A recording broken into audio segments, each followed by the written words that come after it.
ओम नमो भगवते वासुदेवाय। ओम नमो भगवते वासुदेवाय।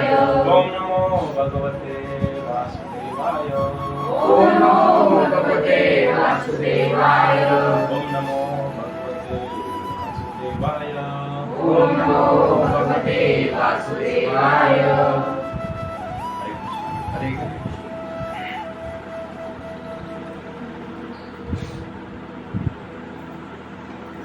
आप सभी का इस शनिवार के सत्संग कार्यक्रम में स्वागत है।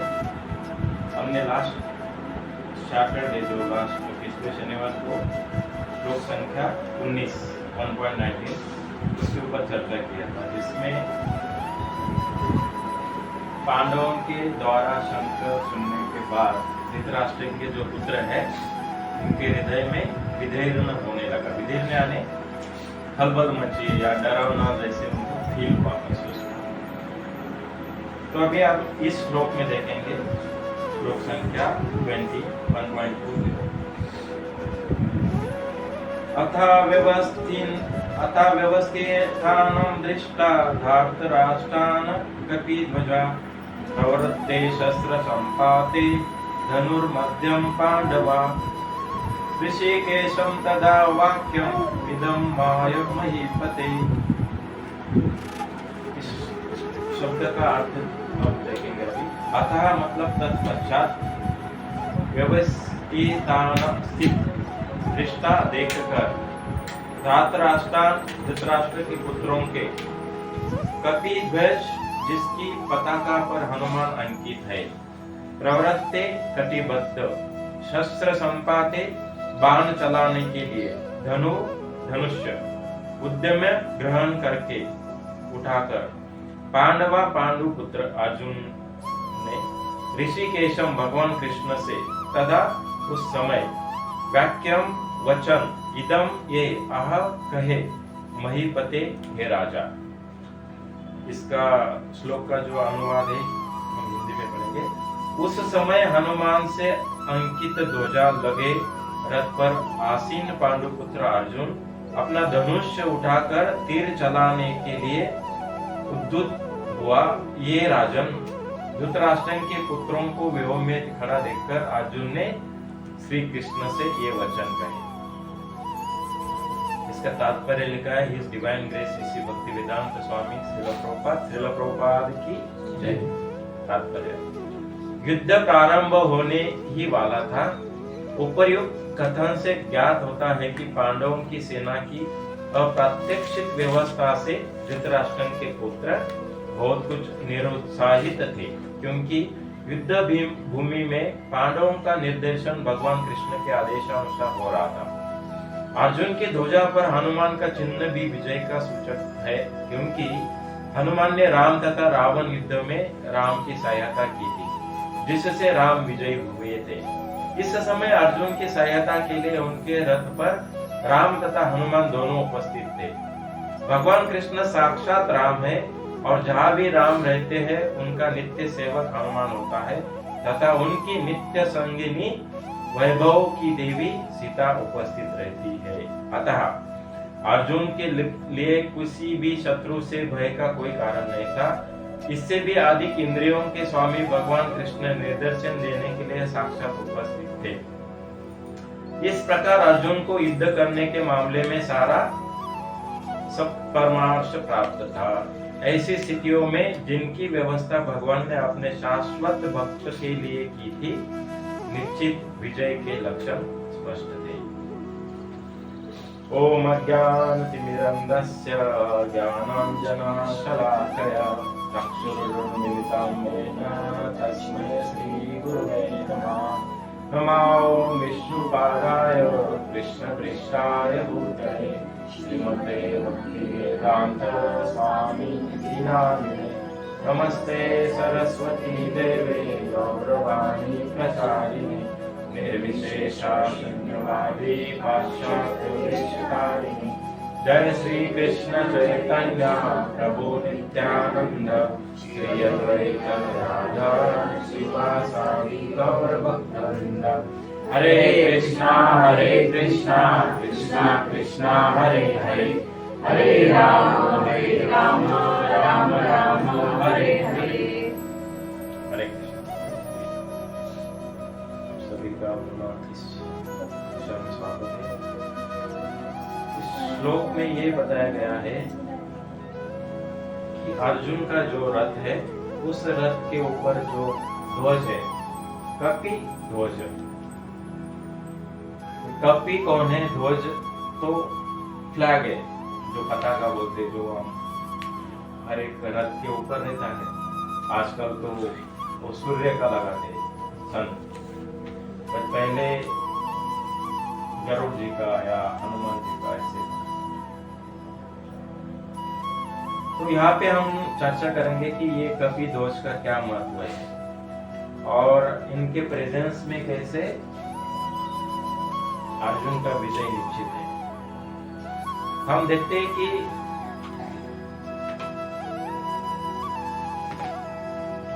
ये जो मिशन है, जैसे अर्जुन भी युद्ध भूमि में फाइट के लिए खड़ा है, हम भी इस जीवन में फाइटिंग कर रहे हैं। कैसे? हम एग्जाम्पल से देखें।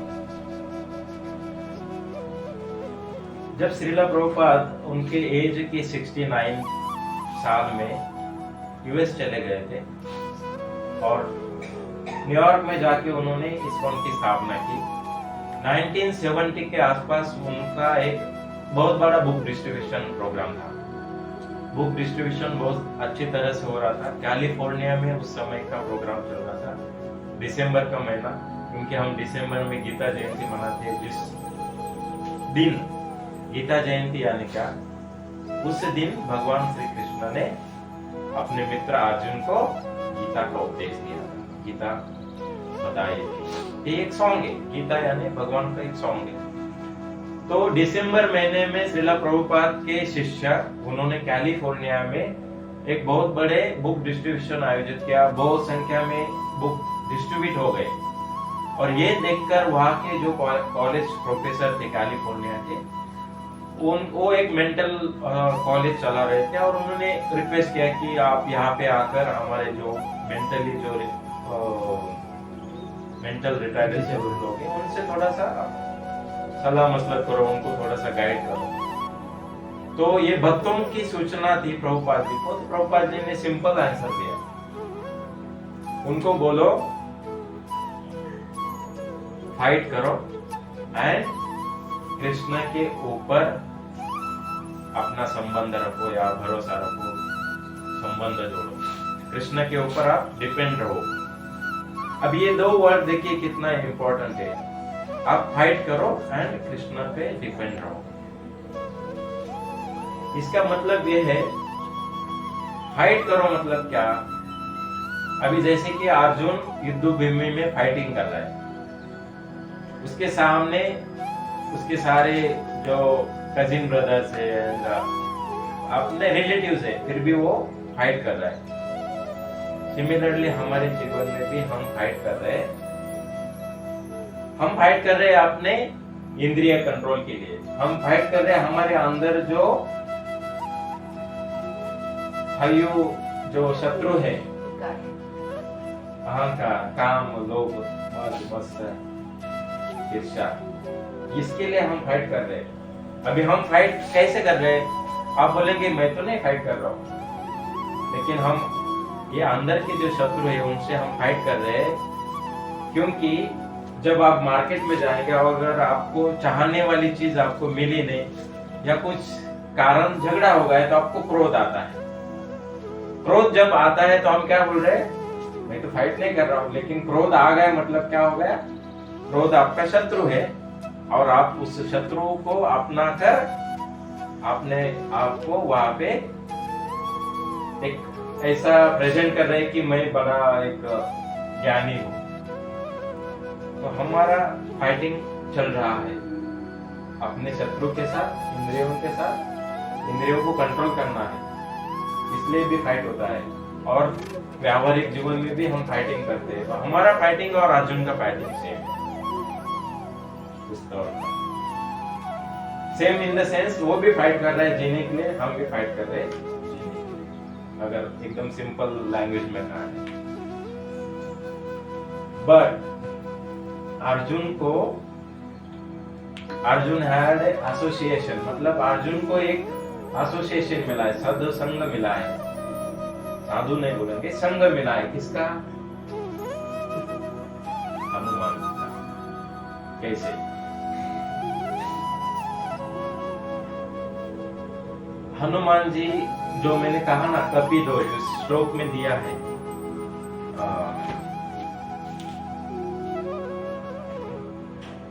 धृतराष्ट्र कपिध्वज, जो लास्ट का जो वर्ड है, कपि मतलब हनुमान, ध्वज मतलब उस ध्वज पर उपस्थित, उनका हनुमान जी का प्रिंट है उस ध्वज पे। तो यहाँ पे ऐसा कनेक्शन आता है कि जब अर्जुन कुछ कारणस्तव जब वनवास में थे तो उनको कुछ काम दिया था और वो एक अपना जगह छोड़कर कहीं और जा रहे थे। जब जा रहे थे तो उनको रास्ते में हनुमान जी दिखते। अभी उनकी दोनों में बहस होता है कि मैं ग्रेट हूं या अर्जुन बोलता है मैं ग्रेट हूं। हनुमान जी बोलते मैंने तो पिछले जन्म में मतलब मैंने पिछले युग में राम जी के लिए मदद किया था वो ब्रिज बांधने के लिए। अर्जुन बोलता है ये तो बहुत सिंपल है, मैं तो एरो से ब्रिज बांधूंगा। वो अर्जुन धनुर्धर योद्धा है ना, धनुर्युद्ध में या कला में निपुण है। वो तो बोलता है मैं एरो ऐसे छोड़ूंगा कि अपने आप ब्रिज बन जाएगा। हनुमान जी बोलते हैं कि आपका ब्रिज शायद उतना स्ट्रॉन्ग नहीं रहेगा। हमने जो ब्रिज बनाया था जिसमें से पूरे वानर सेना चलकर इस देश से श्रीलंका तक गए थे। तो दोनों में बहुत ऐसा बहस होता है, मैं ग्रेट हूँ, मैं ऐसा हूँ, मैं वैसा हूँ। और दोनों में डिसाइड होता है कि चलो हम अभी क्या करते हैं, असली में ब्रिज बांधते हैं।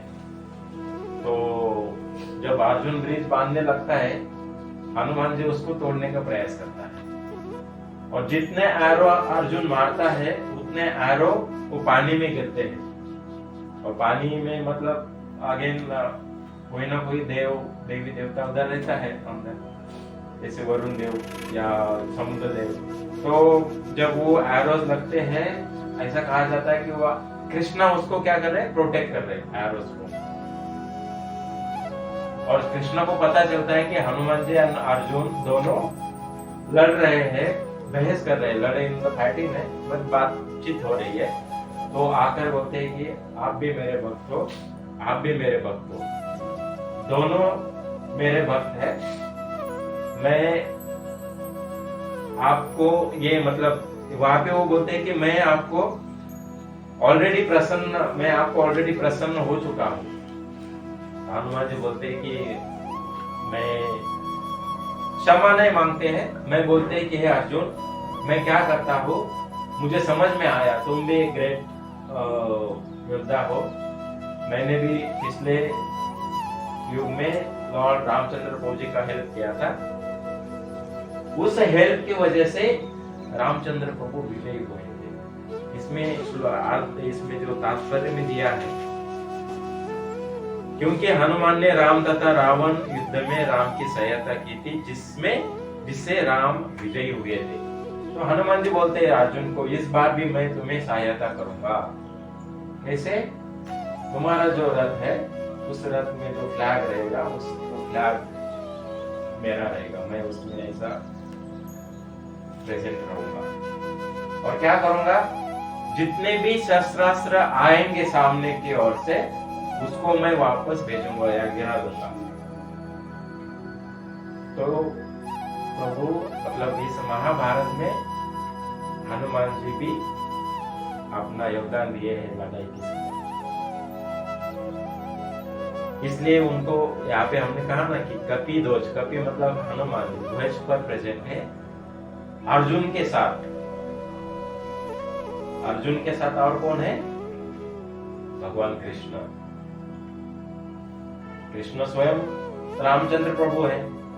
और कृष्ण मतलब वहां पे कहा था कि जहाँ पे रामचंद्र प्रभु है, सीता मैया है, हनुमान जी है, वहां पे हमेशा विजयी होने वाला है, होता है। अभी यहाँ पे रामचंद्र प्रभु भी है मतलब कृष्ण भगवान, हनुमान जी भी है। सीता मैया कहाँ है? लक्ष्मी, बिकॉज सीता मैया प्रेजेंट है भगवान के वक्षस्थल पर, क्योंकि जो भगवान के वक्षस्थल पर सुनहरा कलर का एक बाल है जो हमेशा प्रेजेंट रहता है, वो दैट इज लक्ष्मी देवी। तो लक्ष्मी देवी प्रेजेंट है, सीता मैया, रामचंद्र प्रभु है, हनुमान जी है, तो विजय निश्चित होगी। लास्ट वर्ड देखिए, जिनकी व्यवस्था भगवान ने अपने शाश्वत भक्त के लिए की थी, निश्चित विजय के लक्षण स्पष्ट थे। विजय यहाँ पे आपको ये तो हमने देखा एसोसिएशन भगवान अर्जुन के साथ हनुमान जी भगवान कृष्ण है। हमें क्या सीखना है? हमें ये सीखना है कि जब हमें पता चला कि एक भक्ति क्या होती है, भक्ति से कौन कौन जुड़ा है, और जो जो भक्ति कर रहे हैं उन साधु संघों का, उस वैष्णव का, उन डिवोटी का हमें एसोसिएशन चाहिए, संगत चाहिए। क्यों? ताकि हम इस जीवन में आसानी से अपना जो नया व्हाटएवर जो गोट है या जो भी जीवन हो तो सफल कर सकते हैं। जैसे अर्जुन को साथ मिला हनुमान जी का, रामचंद्र प्रभु जी का, सीता मैया का युद्ध भूमि में, उनकी जीत निश्चित है। उस तरह हमें अपने एसोसिएशन का भी जरूरी है। बिना एसोसिएशन के आप भक्ति में प्रगति नहीं करेंगे। और एक एग्जांपल देते हैं। जब महात्मा गांधी 1947 के पहले फाइट कर रहे थे कि ब्रिटिश लोगों को बोल रहे थे आप चले जाओ, क्विट इंडिया, उन्होंने एक मोर्चा निकाला था, भारत छोड़ो। ब्रिटिश लोग उस वक्त हमारे लिए दुश्मन थे, तो हमने महात्मा गांधी के लीडर में या उनके नेतृत्व में हमने क्या बोला?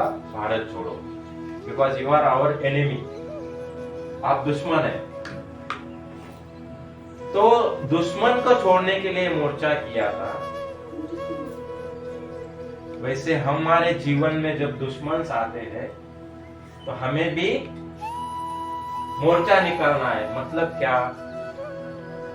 हमारे अंदर एक मजबूत ताकत हमें बनाना है, डिफेंड करने के लिए, प्रोटेक्ट करने के लिए, हमारा संरक्षण करने के लिए। और वो ताकत क्या है? हरि का नाम लेकर हम अपनी ताकत बढ़ा सकते हैं। बिकॉज जहां हरि है वहां वरी नहीं है। If there is a Hari, no worry. So भगवान क्यों हमें ऐसा, मतलब हम क्यों कह रहे हैं कि भगवान के प्रेजेंट में हमें वरी नहीं होना चाहिए? क्योंकि हम जब भगवान के सानिध्य में रहेंगे, भगवान के भक्तों के सानिध्य में रहेंगे, तो हमारा जो माइंडसेट है वो उस सिचुएशन को हैंडल करने की क्षमता रखेगा। अगर आप फॉर एग्जांपल आप एकदम सामान्य व्यक्ति है, जैसे एक छोटा बालक होता है, उसको कोई ज्ञान नहीं है, उसका कैसे से फाइट होता है 5, 6, 10 साल तक मान लो। बट जैसे उसको बाहर का संग मिलने लगता है, चाहे वो संग किसी अनपढ़ व्यक्ति का हो या बच्चे का हो, तो वो देखकर उसको नॉलेज आ जाता है कि ऐसा ऐसा भी शब्द प्रेजेंट है, मौजूद है, और वो मैं सीखता हूँ। अगर ऐसा सिचुएशन आया तो मैं वो शब्द यूज करूंगा, उसका प्रयोग करूंगा, चाहे वो गलत शब्द हो सकता है मैक्सिमम, क्योंकि 10, 8, 9 साल तक तो उसको कुछ मालूम नहीं। वो एकदम इनोसेंट बच्चा, स्कूल में जाएगा, नर्सरी, जूनियर, सीनियर केजी तक, उसको इतना कुछ ये नहीं। लेकिन फर्स्ट स्टैंडर्ड क्रॉस किया, सेकंड स्टैंडर्ड गया, तो अलग अलग बच्चे मिलने लगेंगे। फिर उनका सुनकर अपना अंदर का वो जो असली जो बच्चा था वो चेंज होकर गलत बच्चा हमारे सामने खड़ा रहेगा। ये मैंने बच्चों के बारे में बताया।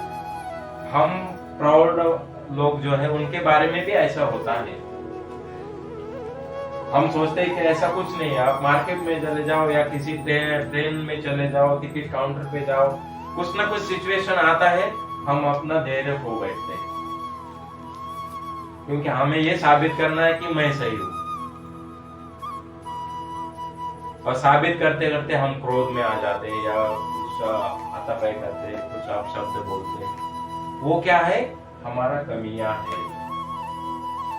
अभी उस कमियों को कैसे निकालेंगे देखते आगे। यूरोप में उस समय मतलब बहुत सालों पहले बात है, यूरोप में ऐसा एक राजा था जो क्या करता था, हमेशा ऐसे छोटे छोटे राज्यों में वो हमला करता था और उनको उस राजाओं को डिफीट करता था, हराता था और उस राज्य को अपने कब्जे में लेता था। ये हमेशा वो करता था। उसको ये कहना था कि मेरा बहुत बड़ा साम्राज्य होना चाहिए, तो वो जितना फैलाएगा उतना कम, वो वापस दूसरे राज्य में जाएगा, उस किंग को हराएगा, उसको अपना सर्वेंट बनाएगा। तो एक राजा ऐसा मिला, उसने सोचा कि ये राजा बहुत शक्तिशाली हो चुका है, मैं अगर अभी फाइट करूं तो मैं तो हार जाऊंगा, बेटर है मैं क्या करता हूं, समझौता करता हूं। क्या समझौता किया उसने ये कहा कि ये राजा, आप चाहे तो ये राज्य आपका समझ लो, लेकिन आप जैसे किंग है तो मैं आपका सब ऑर्डिनेट हूं, मैं आपका नीचे हूं, लेकिन ये छोटा सा जो प्रदेश है वो मैं संभालूंगा, चाहे आप मेरा किंग हो लेकिन मुझे ये संभालने दो। ये बोलकर उन्होंने समझौता किया और बड़ा राजा बोला ठीक है आप ये प्रदेश देख लो, लेकिन मैं तो किंग ही किंग हूं, मतलब मैं ही किंग रहूंगा। समझौता हो गया, एकदम अच्छे से कुछ दिन बीत गए। ये जो छोटा राजा था, छोटा प्रदेश वाला, उसने क्या किया, बड़े किंग को कुछ ना कुछ गिफ्ट देना चाहिए। उसने क्या किया, एक बड़ा घोड़े का साइज कितना है, सेम घोड़ा उसने, बट लकड़ी का, क्या वुडन का घोड़ा उसने ऐसे गिफ्ट दे दिया उस बड़े राजा को। तो बड़े राजा को गिफ्ट दिया सेम घोड़ा, जैसे वो अभी हम अगर कोई घोड़ा देखेंगे सामने, वो सेम घोड़ा वुडन का। अपने साथियों को बुलाया, एक उसको पैक किया एकदम बड़े से कंटेनर में और उस राजा के पास भेज दिया। ये सच घटना है। उस बड़े राजा ने उसको एक्सेप्ट किया, ये तो बहुत बढ़िया है, उसमें बहुत अच्छा कार्विंग का काम किया है, लकड़ी का है, अच्छा दिख रहा है। तो राजा ने सोचा इसको मैं महल में रखूंगा ऐसे, बिकॉज बहुत अच्छा दिख रहा है। वो घोड़ा रात का समय आ गया, घोड़ा जितना बड़ा था, हर एक पैर के अंदर एक एक सैनिक बैठ कर आया था उस घोड़े के लकड़ी के अंदर। उस लकड़ी में छोटे छोटे होल थे, वो दिखाई नहीं देते थे, ताकि वो श्वास ले सके, ब्रीदिंग। घोड़े के अंदर कुछ सैनिक बैठे थे, उन्होंने रात हो गई ये जानकर उस घोड़े मतलब जो भी अंदर से उन्होंने तोड़-फोड़ करके वो बाहर आ गए और महल में जितने भी सैनिक थे उनको मारा, राजा को मार दिया। और क्या किया, उस पूरे राज्य को अपने कंट्रोल में ले लिया। और ये जब कंट्रोल में आया तो उसने मैसेज भेजा अपना जो मुख्य राजा था, छोटा राजा, उसको कि हमने इस राजा को खत्म किया, अभी ये राज्य हमारा है, हम अभी सुख शांति से रहेंगे। अभी इसमें क्या हमने देखा, जो कंप्यूटर पे काम करते हैं उनको मालूम रहेगा, ये ट्रोजन हॉर्स करके एक वायरस है, ट्रोजन हॉर्स। ये वही हॉर्स उसी नाम से आया है। क्या किया उसने, बहुत अच्छा सा गिफ्ट रख दिया। वायरस भी जब कंप्यूटर पे आता है तो ऐसे पॉपअप देता है, ये बहुत अच्छा गुडी है, कुछ तो कार्टून, कुछ व्हाटएवर, चाहे वो किसी भी माध्यम से हो, मतलब डोमेन से, बैंक रिलेटेड हो, कुछ शॉपिंग रिलेटेड हो, वो पॉपअप आते हैं और हमें अट्रैक्ट करते हैं, हम उसको क्लिक करते हैं। जैसे ही क्लिक करेंगे वो मालवेयर कंप्यूटर में डाउनलोड होता है, डाउनलोड होने के बाद वो वायरस हमारे सिस्टम पे बर्बाद करता है। वैसे उस राजा ने क्या किया, हॉर्स के अंदर सैनिक भेजे, महल में वो घोड़ा मतलब फूट गया, सैनिक बाहर आ गए, अटैक किया। जैसे समझा ना आपको, वो ट्रोजन हॉर्स ही है। वहां पे क्या किया, एज ए गिफ्ट बनकर आया और राजा को और महल को, सारे सैनिकों को मारा। हमारे लाइफ में या कंप्यूटर में भी वो वायरस उतरता है, मालवेयर डाउनलोड होता है और अटैक करता है, सॉफ्टवेयर खराब करेगा, सिस्टम लॉस प्रॉब्लम उड़ाएगा। अभी ये क्यों बताया मैंने, क्योंकि हम जब ट्रेन से चलते, गाड़ी से चलते, रास्ते में जा रहे, चौक में जा रहे, तो ऐसे वायरस बहुत है। जो बिल बोर्ड है, होर्डिंग्स है, क्या है उसपे आज का आनंद, और नीचे आता है कुछ मैं इमेजिन कर रहा हूँ, मैंने देखा नहीं, आज का आनंद रात कुछ तो उधर रहता है, वैसे पोस्टर रहेगा बड़ा सा, और कुछ ऐसा हमें लुभाने वाला चीजें उसमें प्रिंट रहेंगे, और हम क्या होते फंस जाते उधर जाके।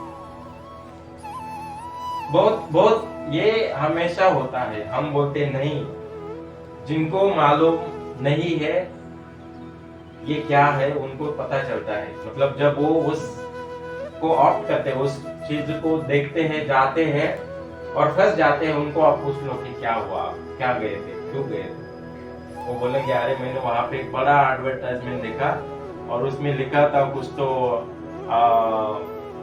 मैं एग्जांपल दे रहा हूँ, एक साड़ी पे 2 साड़ी फ्री, और साड़ी लेने गए, अंदर साड़ी इतना खराब था या होल था, व्हाटएवर, कुछ ना कुछ डिफेक्ट था उसमें, और हम हताश होकर बाहर आ गए।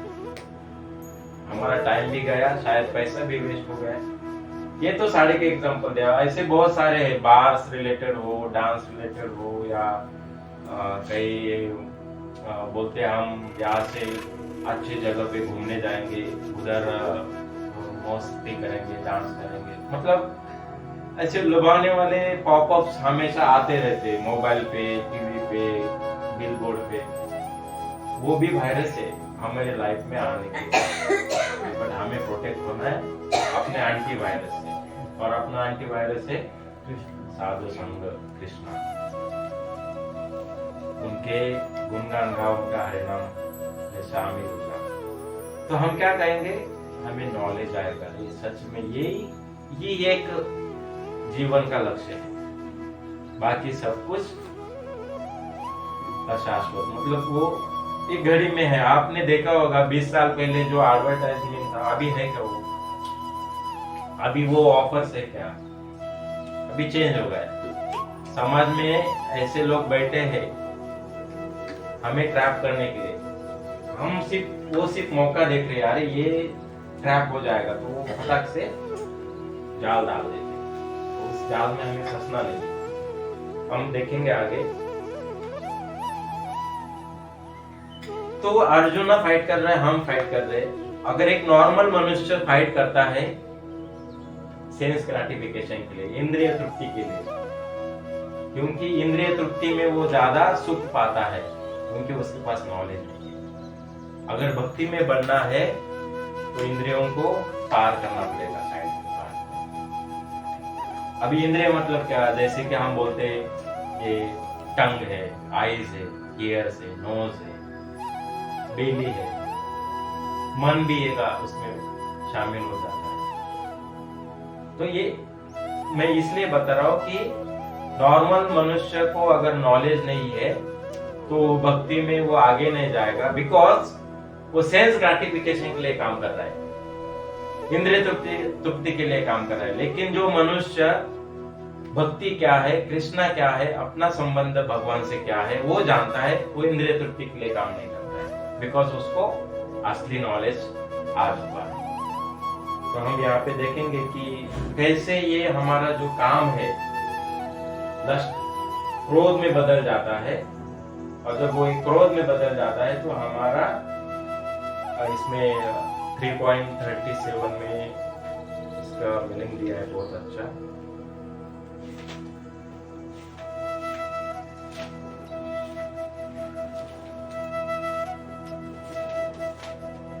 कामेश क्रोधेश रजोगुण समुद्भव महाशनो महापापम विद्येन मीय वैरिणम। वैरिणम, वैरी है वो, मतलब मेरा क्या बोलते शत्रु है। कौन? काम एंड क्रोध, लस्ट एंड एंगर, इसका मैं मीनिंग पढ़ रहा हूँ। श्री भगवान ने कहा, हे अर्जुन, इसका कारण रजोगुण के संपर्क में से उत्पन्न हुआ काम है। रजोगुण में काम उत्पन्न होता है, जो बाद में क्रोध का रूप धारण करता है और इस संसार का सर्वभक्षी पापी शत्रु है। तो इस काम को अगर हमें बचना है, we have to accept Krishna as a supreme personality of Godhead। अभी ये सेंटेंस थोड़ा सा आपको अलग लगेगा। काम से बचना है तो कृष्णा को आपसे एक्सेप्ट करो। कैसे? वैष्णव के थ्रू, गुरुओं के थ्रू। जब आप गुरु के माध्यम में आएंगे, वैष्णव के माध्यम से कृष्णा को प्राप्त करेंगे, उनका एसोसिएशन करेंगे, आपको पता चलेगा कि काम ये मेरा लक्ष्य नहीं है, जिससे क्रोध निर्माण होता है। तो काम अपने आप छूट जाएगा पीछे। और एक स्टोरी है, जैसे कि ये स्टोरी सबको मालूम है। जब 5 पांडव और द्रौपदी जब वनवास में थे, तो द्रौपदी को पूजा करना था, और अचानक से विंडो से, खिड़की से एक कमल आके गिरता है उसके रूम में।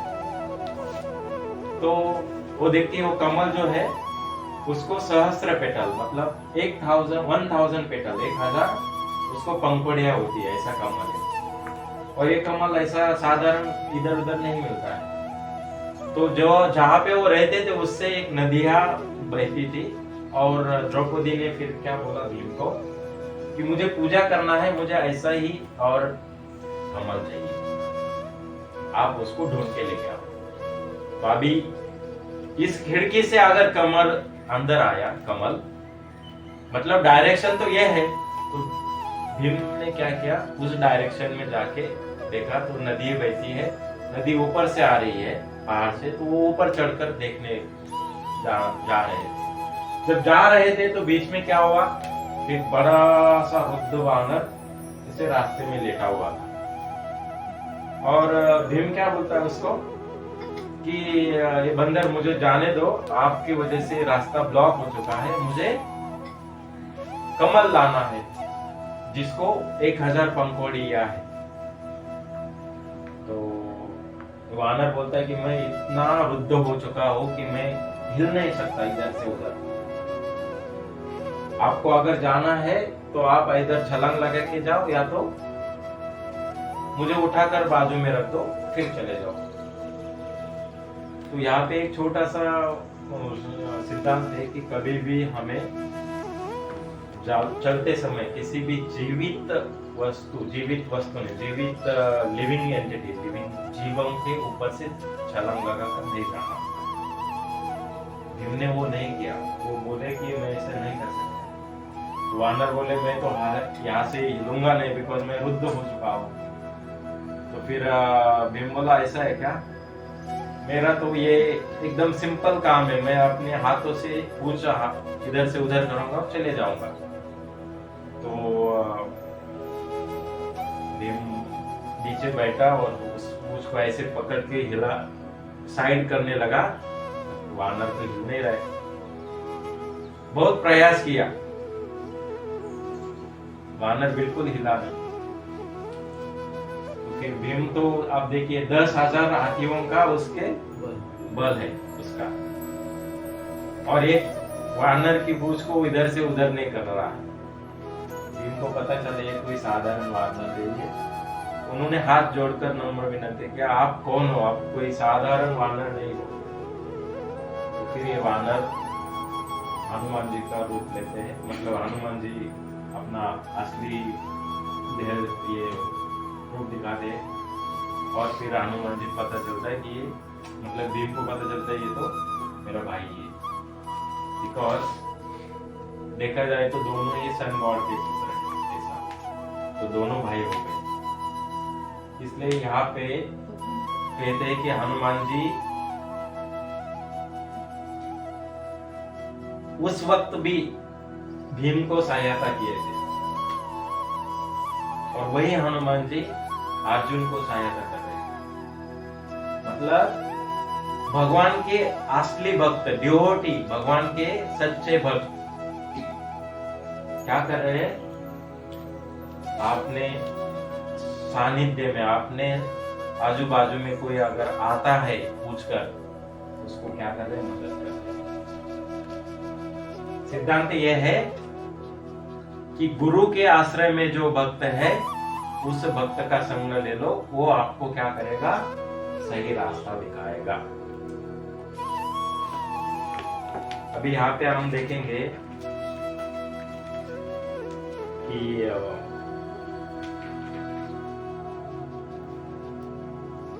भगवद गीता 4.34 में दिया है, हमें गुरु क्यों चाहिए, इस श्लोक में दिया है। मतलब कैसे गुरु को क्वेश्चन पूछना, क्वेश्चन से पहले हमारा क्या पात्रता होनी चाहिए। तो तत् विधि प्राणी पाते न परिप्रश्न न सेवया उपदेश शांति ज्ञानानि ज्ञानना तत्वदर्शिना। मतलब तत् विधि प्राणी पाते न, मतलब पहले क्या करो, आप सरेंडर हो जाओ, कृष्ण को सरेंडर हो जाओ, गुरु को सरेंडर हो जाओ, फिर अंडरस्टैंड करो, नॉलेज ले लो। अंडरस्टैंड करो मतलब पहले नॉलेज लेना, तभी तो अंडरस्टैंडिंग करो। अभी गुरु को शरण क्यों जाना है? बिकॉज उपदेश शांति की ज्ञानम, मतलब उनको उपदेश जो मिला है भगवान कृष्ण का, वो पूरी तरह से गुरु को समझा है। तो गुरु को सरेंडर जाओ, फिर उनसे नॉलेज ले लो, फिर उनसे प्रश्न पूछो। 3 stage: surrender, question, understanding and then question. But कुछ लोग आजकल का जो जमाना है, अगर मैं अभी रास्ते पर जाऊं और बोलूं कि कृष्ण भगवान है, तो बोलेंगे आपको दिखता है क्या? तो क्या क्वेश्चन पूछ रहे हैं, आपको दिखाई दे रहा है क्या? तो मुझे बोलना है यस, मुझे दिखाई दे रहा है। तुम्हें इसलिए नहीं दिखाई दे रहा है बिकॉज तुम्हारा वो अंडरस्टैंडिंग नहीं है, तुमने सरेंडर ही नहीं कृष्णा को किया। तुम सरेंडर करो, तुम अंडरस्टैंडिंग नॉलेज ले लो, तुम्हें भी भगवान दिखाई देंगे। कैसे? सिंपल मैं बता रहा हूं, चालू नहीं। वो ये एग्जांपल मैंने पहले भी दिया था कि मैं इस रूम में बैठा हूँ, ये यहाँ पे दीवार है, उस दीवार के बाद क्या चल रहा है मुझे मालूम नहीं, मुझे दिखाई नहीं दे रहा है। जैसे कि मैं नीचे उतर गया, अभी अंधेरा है, सन उधर है, हम क्या बोल रहे हैं? सनसेट हो गया, सन ढक गया। सनसेट कभी नहीं होता है, सन उधर है, हमें नहीं दिखाई दे रहा है बिकॉज अंधेरा छाया है, बिकॉज सन क्या हुआ है, ग्लोब के आधे पार्ट से नीचे दूसरी साइड गया है। ये हमारा असली नॉलेज है। जिनको ये मालूम नहीं, वो क्या बोलेंगे? सन नहीं है, अभी जाना, सन उधर है, आप बोल रहे सन नहीं है। ये नॉलेज का डिफरेंस है। तो हमें मालूम है सन उधर है, मुझे मालूम है मैं दिन में भी सन रहा तो भी बादल की वजह से सन नहीं दिखाई देता है सूर्य। वैसे बादल जो है ये हमारा अज्ञान का लक्षण है। भगवान तो उधर है, नॉलेज नहीं है, इसलिए हम बोल रहे भगवान उधर नहीं है। तो भगवान कैसे दिखेंगे आपको? अगर आप भगवान के भक्तों के संग में जाकर पढ़ाई करेंगे, भगवान के संग भक्तों के संग में जाकर प्रसाद खाओगे, लीला सुनोगे, तो आपको पता चलेगा अरे सच में भगवान कितने सुंदर है। मैं हमेशा बोलता हूँ, जब भगवान कृष्ण के जब उनका जो श्रृंगार चलता रहता है, वो मुझे सबसे ब्यूटीफुल फर्स्ट टाइम लगता है। यशोदा मैया सुबह उठेगी, खुद नहाकर कृष्णा के लिए हमेशा नया ड्रेस, और ड्रेसिंग इतना ब्यूटीफुल करेगी कि गोपियां और जो मैरिड वुमेन थी वो भी अपना सारा काम छोड़कर एक समय पे डोर के फट से देखती थी, अरे कृष्णा आया क्या आज? ऊपर छत पे जाकर ऐसे छुप छुप कर देखती थी, कृष्णा किधर है आज, कौन सा कलर का ड्रेस पहना है, कैसे दिख रहा है, ऐसा देखने के लिए तड़पती थी। अगर ये जब हम सुनते हैं, भगवान का वर्णन सुनते हैं, भगवान के गुणगान गाते हैं, तो पता चलता है अरे भगवान कितने महान है, ग्रेट है, ग्रेटी है, वो तो जगत के स्वामी है। ये सुनने के बाद पता चलता है कि भगवान है। और लोग सुनेंगे नहीं और बोलेंगे आपको भगवान दिख रहा है क्या, तो उनको कैसे पता चलेगा? ये बिना सुनने के बावजूद वो जानेंगे भगवान को? नहीं जान पाएंगे। तो भगवान के बारे में जानना है, उनके संग में, भगवान के भक्त के संग में रहना है, तब हमें क्या मिलेगा? मार्गदर्शन मिलेगा और हमारे कार्य में हम फल प्राप्त कर सकेंगे। जैसे अर्जुन के फाइटिंग के समय हनुमान जी खड़े थे, प्रेजेंट थे उधर ऊपर, रामचंद्र प्रभु यानी साक्षात भगवान कृष्ण सारथी थे। ये सबका एसोसिएशन संग था, निश्चित ही फाइट में वो जीतने वाले थे। आगे अगर हम देखेंगे तो वही मैंने बोला कि कुछ लोग जो जिनको नॉलेज नहीं है वो बोलेंगे where is God, how is God, तो हम उनसे जवाब नहीं देंगे। क्यों? क्योंकि हमें उसको रिस्पेक्ट करना है जो कृष्ण भावनामृत में जुड़ा है। हमें उसको जवाब देना है जो ऑलरेडी भगवान को सरेंडर किया है। जो भौतिकवादी जगत में रहकर बिना नॉलेज के, जो जिसको हम नास्तिक बोलते हैं, वो अगर हमें प्रश्न पूछेंगे तो हमें उनका मतलब कोई बंधन या बांधिल की नहीं कि हम उनके जवाब को, आंसर को, क्वेश्चन को जवाब आंसर दें। बिकॉज जिनको नॉलेज नहीं है वो डायरेक्ट ये सर का क्वेश्चन पूछेंगे कि वेयर इज गॉड, तो शायद वो डिफीट करना चाहते हैं हमें। अगर हाँ वो प्रश्न अगर ऐसे पूछेगा कि मुझे भगवान के पास जाना है, उसके लिए क्या क्या मार्ग है, और मंदिर में आना है तो मैं किस समय आ सकता हूँ, तो मैं बताऊंगा हाँ ये बंदा सही है, इसको भगवान के बारे में जानना है, मैं इसको सहायता करूंगा। तो इसलिए यहाँ पे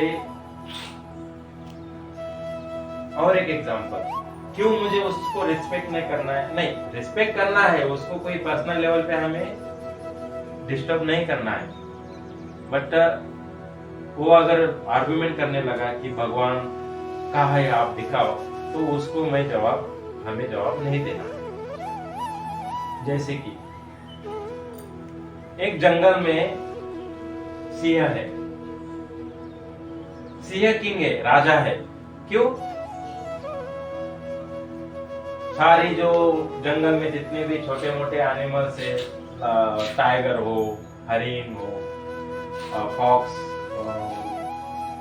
कोला या जितने भी एलिफेंट्स, हम वो सारे क्या करते हैं? उसको डरते हैं, इसलिए वो लायन है, किंग।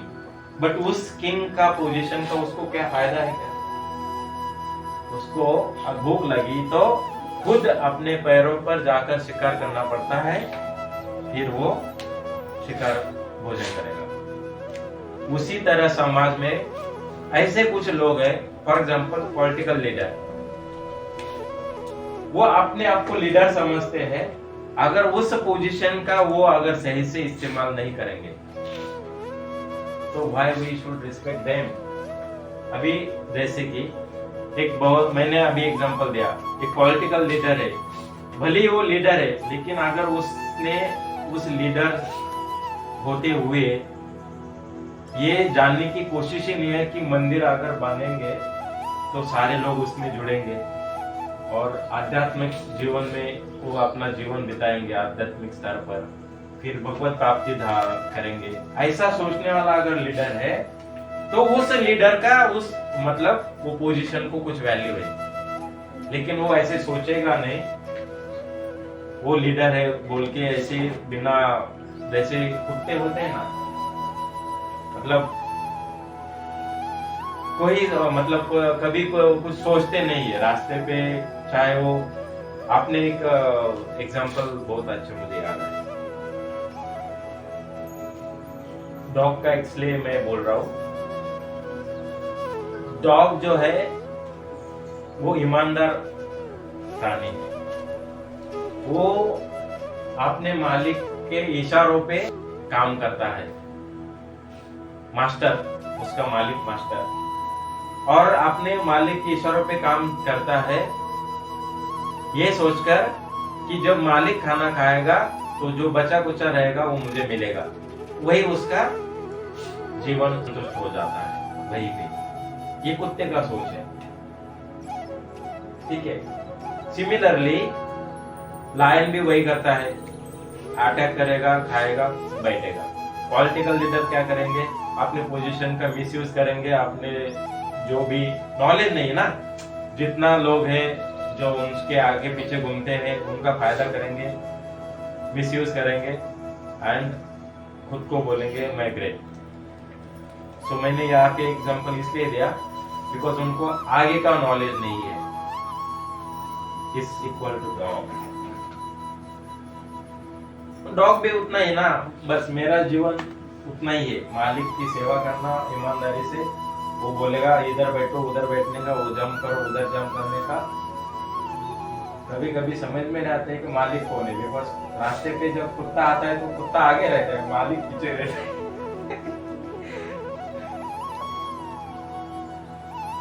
तो यहाँ पे हमने देखा कि ये पॉलिटिकल लीडर्स अगर कृष्ण भक्ति में काम करना चाहते हैं तो we should respect them.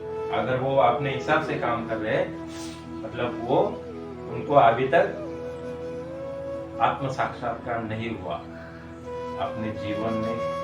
Leader के पोजीशन पे रहकर हमें क्या करना है समाज के लिए।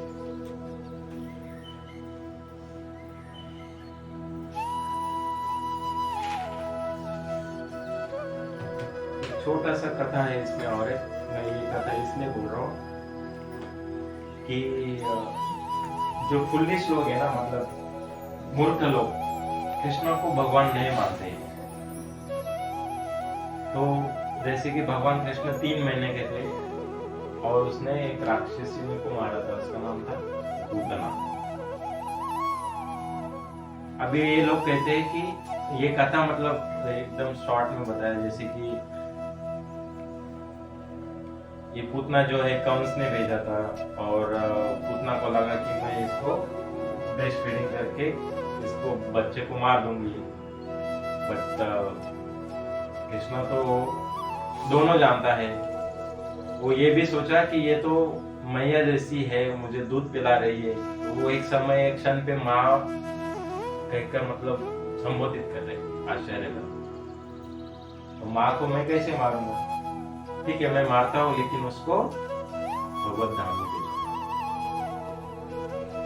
तो एक 3 महीने का बेबी पूतना राक्षस को मारता है, हम ये कथा बताते हैं और मूर्ख लोग बोलते हैं ऐसा कभी होता है।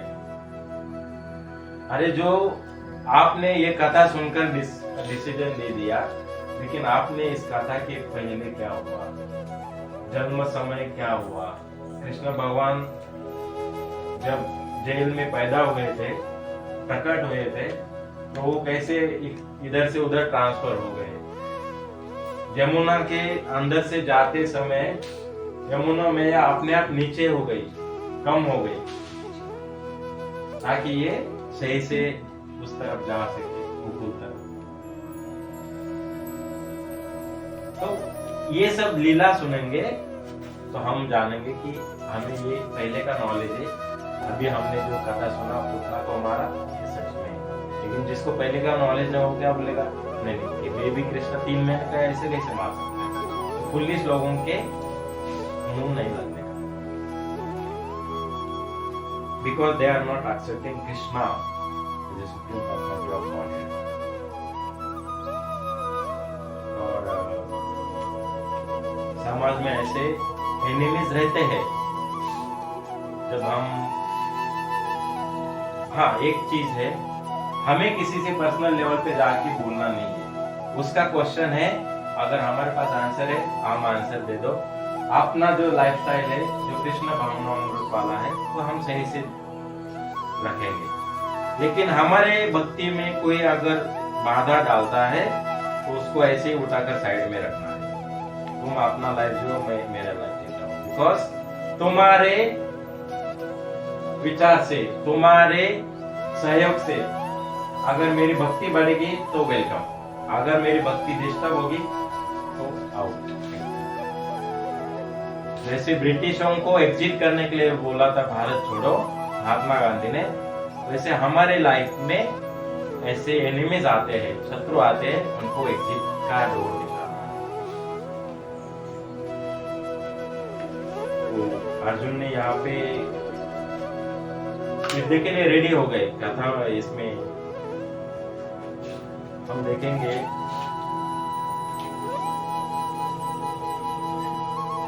धनुष पे बाण लगाया है, युद्ध चालू होने वाला है और ये भगवान को वो संकेत दे रहे हैं। यहाँ पे देखिए लास्ट में बताया, धृतराष्ट्र के पुत्रों को वेहू में खड़ा देखकर अर्जुन ने श्री कृष्ण से ये वचन कहे। अर्जुन ने श्री कृष्ण को वचन किया, I am ready now to fight. तो इस श्लोक में बहुत सारे ऐसे डिफरेंट वर्ड्स है, जैसे ऋषिकेशम। ऋषि मतलब क्या? इंद्रिय, और ऐशा मतलब क्या? कंट्रोलर। जो इंद्रियों को कंट्रोल करता है वो ऋषिकेशम, वो है भगवान कृष्ण। तो हमें ऋषिकेश सेवनम भक्ति उच्यते, मतलब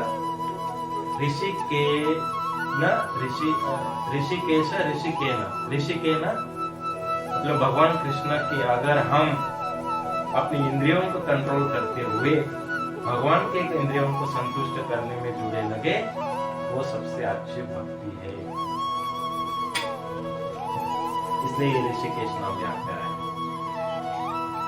और महीपते मतलब हे राजा, महीपते राजा है ना, किंग कृष्ण भगवान।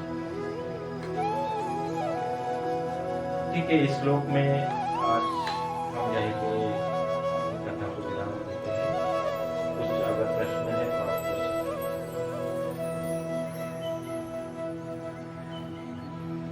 कुछ कमेंट या कुछ गलत बोला होगा तो बताइए।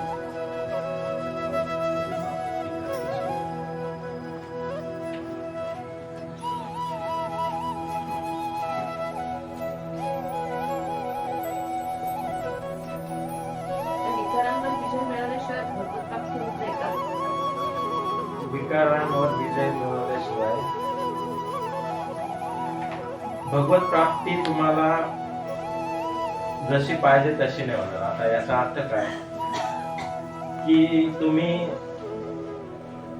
विकारांमध्ये जुडलेला आहात, तर तुम्हाला ऍक्च्युअल नॉलेज यायला खूप वेळ लागतो। पण जर तुम्ही विकारांमध्ये गुंतलेले असताना तुम्हाला जर कोणाचा असोसिएशन भेटलं, एखाद्या साधू पुरुष डिव्होटीचं किंवा अंतिम क्षणाला, आणि तिथे कीर्तन चालू आहे, तुम्ही तुमच्या तोंडातून हरे कृष्ण बोलला तर तुम्हाला, पण तुम्ही त्यावेळेस प्युअर डिव्होटी पाहिजे। जर विकारांमध्ये असेल तर तुम्ही प्युअर डिव्होटी नाही। मग तुम्हाला काय होईल, ज्या ठिकाणी तुम्ही ध्येय सोडला, म्हणजे ज्या लेवलला भक्तीच्या, तिथपासून पुढे भक्ती करण्यासाठी तुम्हाला परत मानव, कारण आपण सध्या कुठं बोललेलो आहोत, विकारांमध्ये। म्हणून आपण शुद्ध नाही झालो, आणि शुद्ध नाही झालो तर भगवान तर त्यांच्या धाम मध्ये कसा प्रवेश देतील? नाही देणार। आपण शुद्ध झालो तर भगवानच्या धाम मध्ये प्रवेश, आणि जर अशुद्ध असेल, तर ज्या लेवलला आपण भक्ती सुटली आपली किंवा आपली जी इच्छा असेल ती पूर्ण करण्यासाठी भगवान पुन्हा एकदा पुढे खूप इंटरेस्टिंग आहे। फर्स्ट चॅप्टर आणि सेकंड चॅप्टर हाफ जो आहे ना, तो थोडासा असाच आहे। नंतरचे श्लोक छान आहे। काम की पुढे जाऊन क्रोधात रूपांतर होतो। क्रोध, लोभ, मोह, मत्सर, मद ते हवा होईना, कारण क्रोध आला, काम म्हणजे हे डिझायर झालं, मला पाहिजे, भेटलं नाही म्हणून क्रोध आला, आणि जर भेटलं तर अजून लोभ वाढणार. लोभ वाढला की मोह म्हणजे मोह येणार जास्त, अजून पाहिजे. मत्सर म्हणजे काय, यांच्याकडे काय पाहिजे होतं ते मला पाहिजे होतं, मी त्याला डिझर्व करतो, मी त्याला सुटेबल आहे. त्यांच्याकडे कशाला पाहिजे ह्या गोष्टी, त्यांच्याकडे कशाला पाहिजे का ते त्या लायक नाही. याला मत्सर मध्ये इच्छा, ह्या सगळ्या गोष्टी एकमेकाला कनेक्टेड आहेत.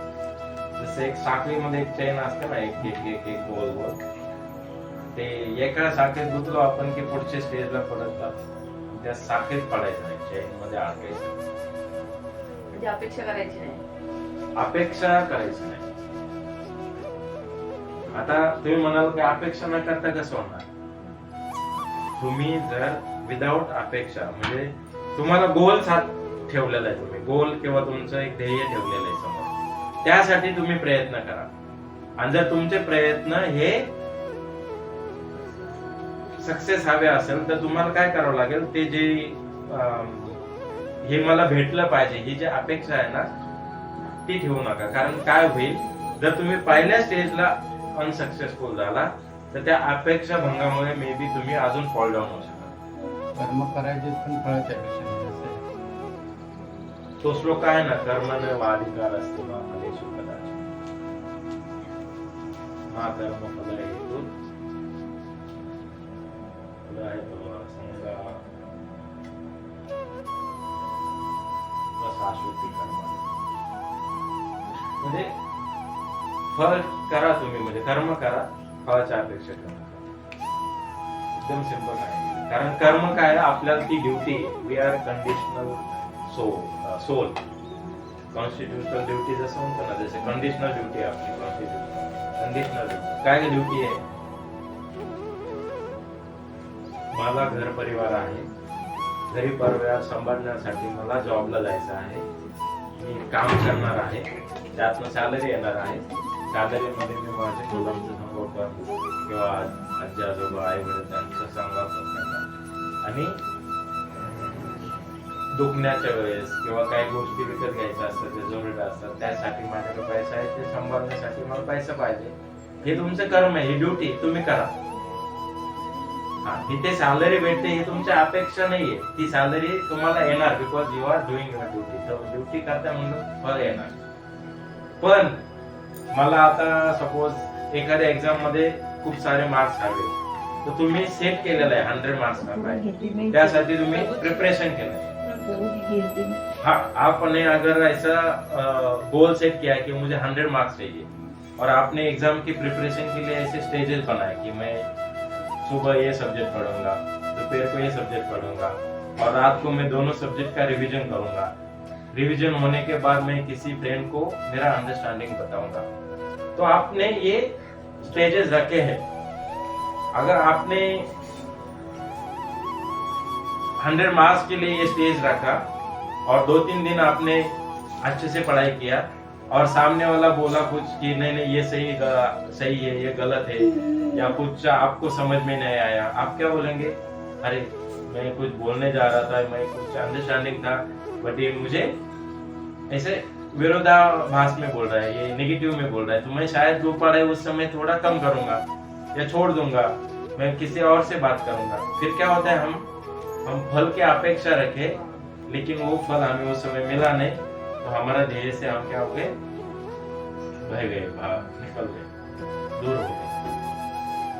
तो डिजायर, इच्छा रखो, इच्छा ऐसी रखो जिससे हम इंद्रियों के लिए हमारे वो इच्छा नहीं होनी चाहिए. इच्छा भगवान की इंद्रियों को संतुष्ट करने वाली होनी चाहिए. अगर मैं जॉब जा रहा हूँ, मुझे इतना सैलरी मिल रहा है, तो मैं अगर कुछ वीक में मैं डीमार्ट जाता हूँ तो सबसे पहले लिस्ट में ऊपर रहेगा भगवान के लिए मैं क्या खरीद सकता हूँ. जैसे कि इंसेंस स्टिक या अगरबत्ती हो, या कुछ धूप हो, या कुछ गंगा जल है, फ्रूट्स है, कुछ अच्छा कपड़ा है. हाँ, ये पहले मैंने खरीद लिया, अब आपके लिए आप खरीद. तो उस समय क्या हुआ, आपके इंद्रियों को संतुष्ट करते करते आपने क्या किया, पहले भगवान को ले लिया, फिर आप दुखी हो गए कि आप आपने ले ले। ठीक है,